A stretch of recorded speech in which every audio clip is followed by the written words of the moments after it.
C'est ça qui a construit les relations historiques de fraternité, du vivre ensemble qui existait entre ces communautés. Beaucoup de gens ne le savent pas, que ce sont des relations qui sont basées sur la foi en Dieu.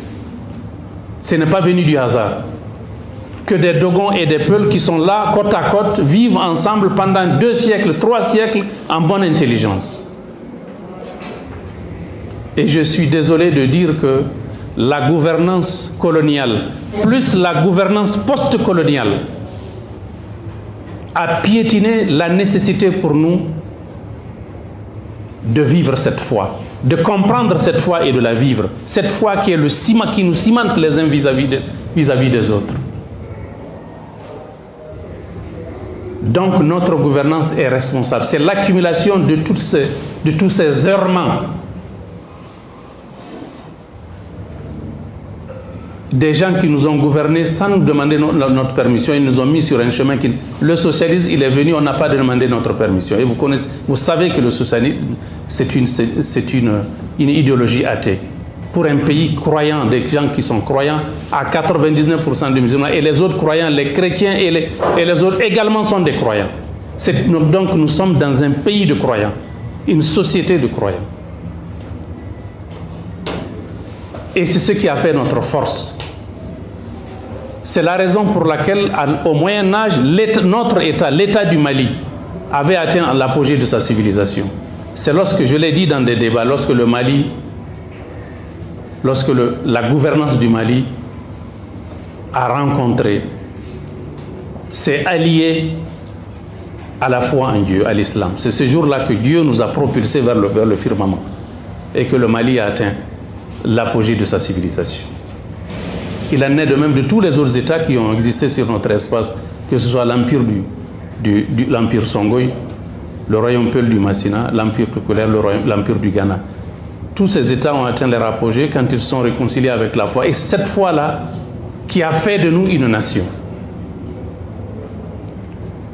Cette qualité de nation que nous avons, que les autres pays de l'Afrique n'ont pas, nous l'avons eue par la foi. Au-delà de nos appartenances ethniques, tribales et autres.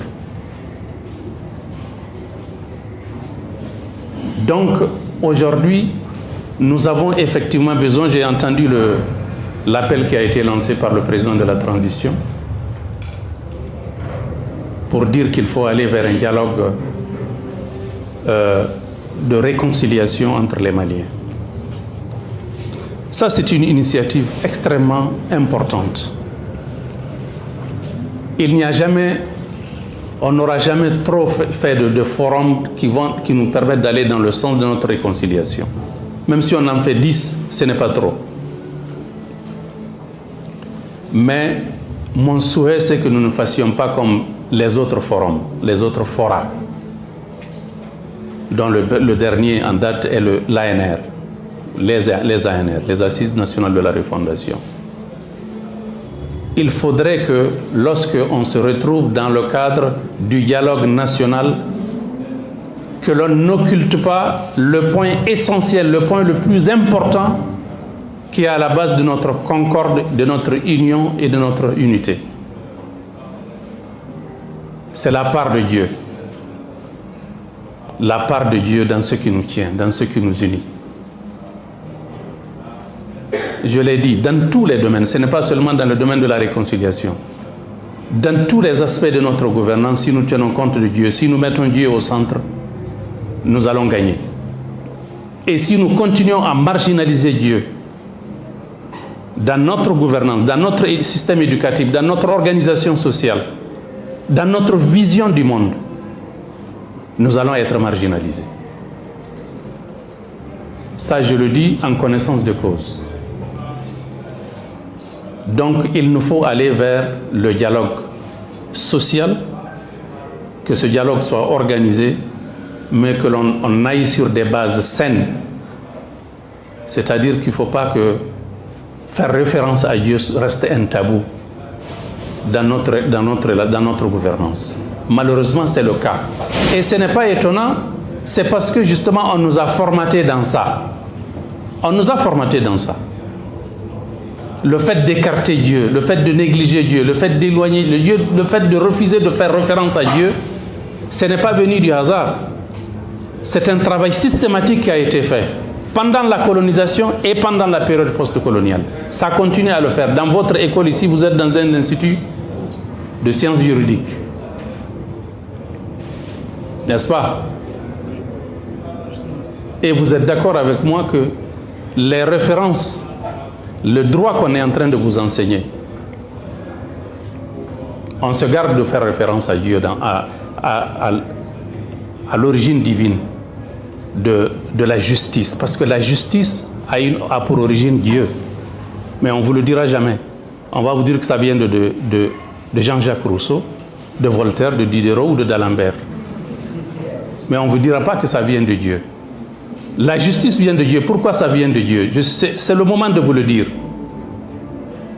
Si vous regardez les 99 noms d'Allah subhanahu wa ta'ala cités, vous allez trouver un parmi eux qui s'appelle Al-Adl, qui veut dire la justice. Ça veut dire que Dieu n'est pas le juste, il n'est pas seulement juste, mais il est justice même. Donc Dieu est la source de la justice. Et Dieu a dit dans un hadith Qudsi, que je vais vous dire aujourd'hui. Un hadith, ça veut dire un propos du prophète, du messager de Dieu. Le messager de Dieu a dit que Dieu lui a dit de dire aux gens ceci. Ô mes serviteurs, ô mes créatures, ô vous les humains, sachez que je me suis interdit d'être injuste. Je me suis interdit de faire l'injustice, de commettre l'injustice. Et j'ai décidé de rendre l'injustice, de proscrire l'injustice entre vous. De proscrire l'injustice. Si vous commettez l'injustice, sachez que je vais vous punir. Parce qu'à moi-même, je me suis interdit d'être injuste.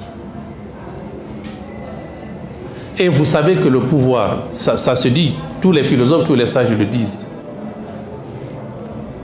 La base fondamentale de tout pouvoir, même si ce n'est pas des gens qui croient en Dieu, la base fondamentale de tout pouvoir, c'est la justice. Le prophète a dit, au point que le prophète a dit, alayhi salatu wassalam, entre deux dirigeants, si vous trouvez un dirigeant qui est juste, qui n'est pas croyant, un dirigeant peut être juste et il n'est pas croyant. Un autre est croyant, il est injuste. Dieu préfère le non-croyant qui est juste au croyant qui est injuste. Voyez-vous?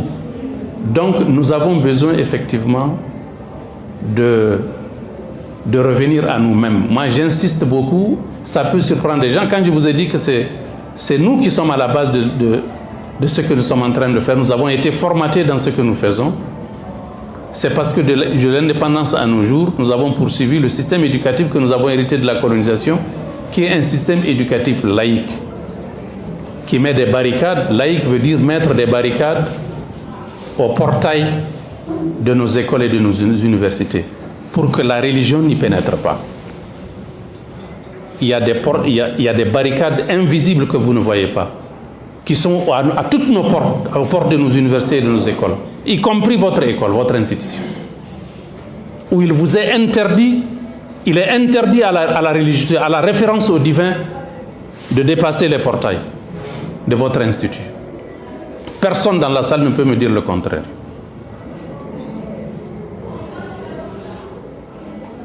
Donc, on est en train systématiquement de vous formater pour que vous ne vous référez pas à Dieu.